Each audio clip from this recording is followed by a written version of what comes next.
Okay, welcome back. Let's talk blades because that's what we're into. So today I kind of have one of the ones that I didn't know, I didn't know how to. I just bought it because I thought it was cool, and it's Coldsteel. And if you're interested in Coldsteel, then you come to the right place because I'm a dude who's got a soft spot for all things knives, including frickin' Coldsteel.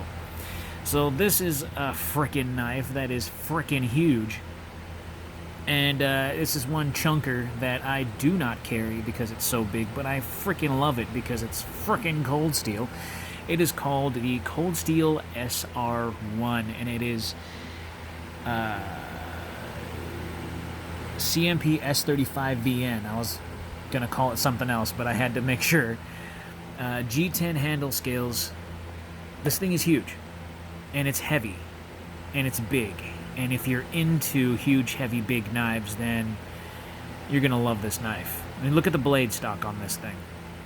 Just look at. I don't even have to open the damn. Just look at it. Thing is huge. Look at that thing. That is just a solid chunk of steel.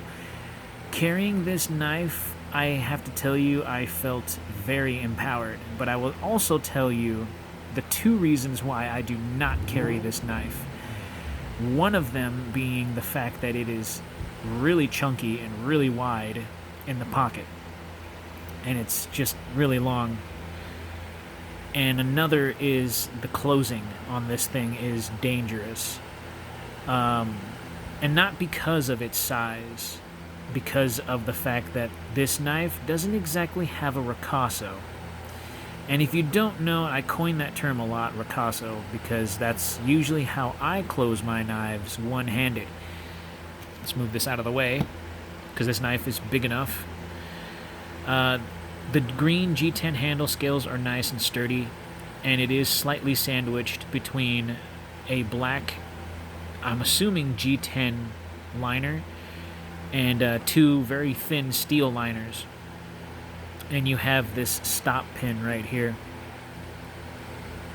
If the camera can focus, you have this stop pin right here that's going to hold everything open along with this lock. This is a Tonto tip version. Good grief, when I did that, it was just, I felt all the weight. This is a Tonto tip version, and yeah, it does kind of have like a military feel to it, at least in my opinion anyways. SR1 and Coldsteel S35 CPM S35VN, Taiwan. Huge knife. You literally, I mean, I'm gonna put all my fingers in one bunch and you still have that much space. So if you have big hands, this is perfect for you. You can switch the pocket clip from right to left if you really need to, but it's only tip up carry, and for good reason. Pivot looks small, in my opinion, for such a chunky knife. Look at that blade stock. Now let me just entertain you with something here. I'm gonna pull out my EDC currently, which is my Coldsteel Tylite. That makes this look ridiculous. That makes this look like a simple letter opener. So here it is. Here's my Tylite, right?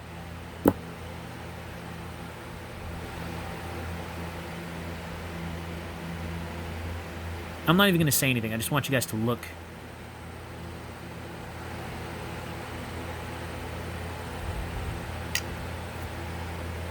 Okay, maybe the wideness probably and the handle is probably about the same. But gargantuan blade. Look at that. Huge. Huge. So, put my knife over there for now. Big boy here. It is great carrying this thing. It is huge. It is chunky. It is a man's knife. I'm pretty sure this is a knife that my dad would love to have in his hands because he's a big dude who's into big knives, and I can tell you right now, this is one that I really like having in my collection because it sets apart what I have as far as big chunky folders, and I do have other big chunky folders. This is one that's just more recent that came out. I have older ones that I will get to. Tonto tip on this thing is fantastic. The blade stock on this, oh my gosh. Let's get into the specs. I just want to get into that. 4.7 millimeters wide on the blade stock. 4.9. Okay, so maybe 4.9. Maybe I wasn't holding it straight. 4.8. Okay, that's pretty thick. And on the handle, 15.2 millimeters. Hold on, I want to see something real quick here. 2.7 on the blade. 16.4. So... okay, so maybe the Tylite is a little bit thicker in the handle, but the blade stock on this thing, and it's heavy. I'm holding it right here, and I'm like, yeah, that's got some weight. It really does have some weight to it. So I want to do at least measurements on that first before I get down to the weight. So you got a 4-inch blade on this Tonto military folder, 9.5 inches overall from handle to tip. And then, of course, let's go ahead, try to keep that out of frame because that's not what I'm doing. I'm doing this one right here.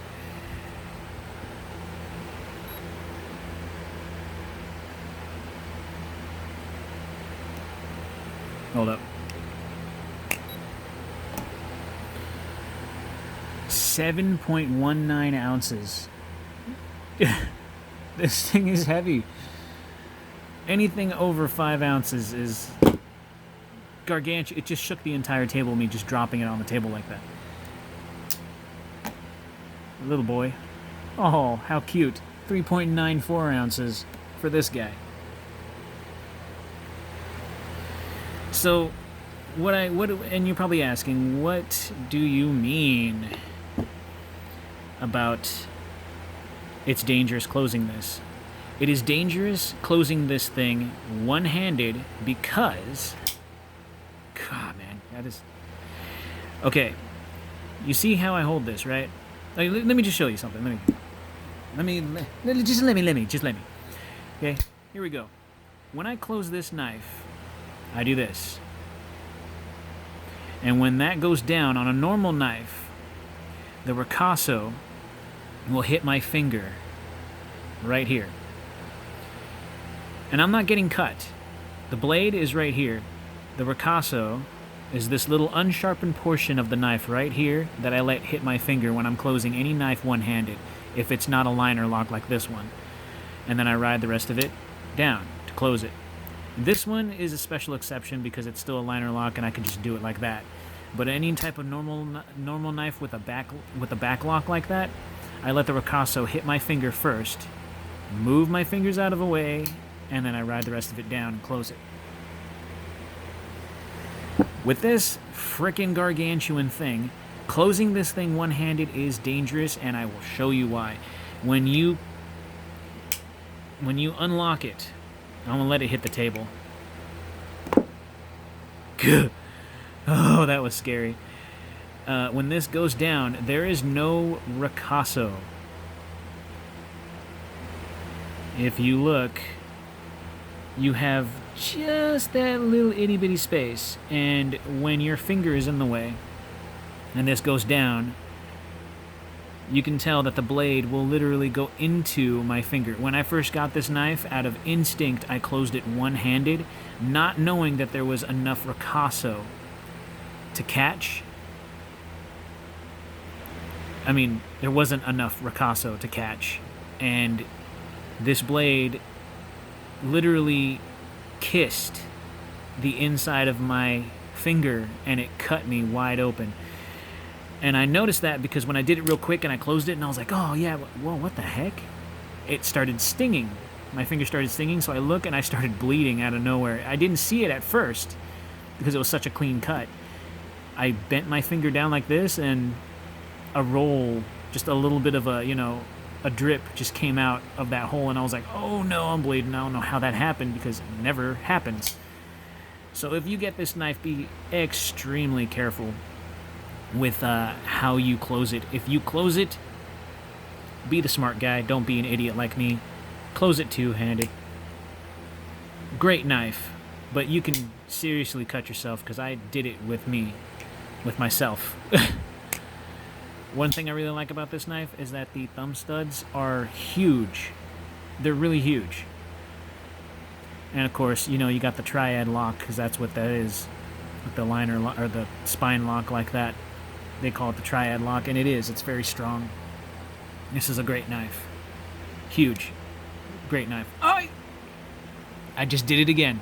This I just did it. Oh my gosh. Am I bleeding? I don't know if you can see that. There's the cut.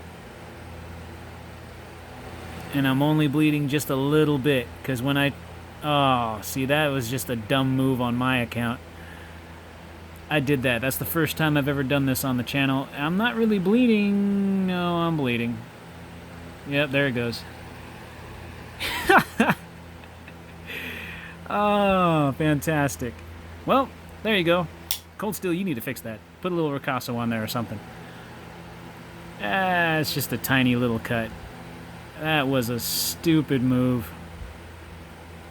Well, there you guys have it. I didn't think I'd ever cut myself on camera, and I did it, and I knew what I was doing, and I still did it out of just pure instinct. Okay, so it's not that bad. It's just a little nick. Oh, just a little nick. Look at that. Okay, anyways, be really careful because when I did it the first time, it went down hard, and it was more than that. It was like a full... It was, and I think it was because when I did that and it kissed, I slid my finger out of the way, which cut it even more. And that was the first time I've ever closed this knife, but in that way. So be a smart guy. Don't be an idiot like me for the second time in a row cutting myself with this humongous thing. Two-handed. Do that and that if you really have to. So just like that. So yeah, look it up on Amazon if you're interested in it. It's not a cheap knife, but it is a great knife. Just be really careful. Don't be an idiot like me and cut yourself on camera and talk about it on camera like an idiot. I'll see you guys in the next one.